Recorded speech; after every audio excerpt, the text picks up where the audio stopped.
Hey food lovers, our first in many during our lockdown is of course the pasta salad. Pasta, I love it. Well, we start with a basic dish. So here we go, nice healthy size to feed the family during lockdown, and then pasta. It looks nice and tasty, no more than 5. This entire recipe should be no more than 35 minutes. Full recipe on Food Lovers Market website. Right, spinach, we've got onions chopped, we've got some red pepper. I love red pepper. High in antioxidants, so is the spinach and the turmeric that I'll be using a bit later on.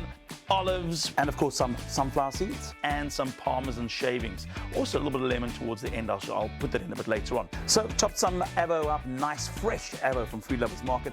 Added a little bit of lemon in with that as well, and I'll just scatter that over the top. Of course, whenever you're dealing with food, just remember to keep your hands clean at all times when you are dealing with food. But look at that, nice, it feels right, it feels just so good. And the healthy portion of that, in actual fact, 2 avos that have gone into this salad. And it just looks, it smells so fresh, it looks so good. Last but not least, very high in antioxidants, which is really important. Turmeric, this with garlic, olive oil, beautiful, smells and looks good. This is the final little drizzle over the top, and voila, ready to serve. 35 minutes, what a breeze. Lunch, supper, easy to do. The best in fresh, this recipe on Food Lovers Market website. Enjoy folks, I'm tucking into lunch. Stay safe.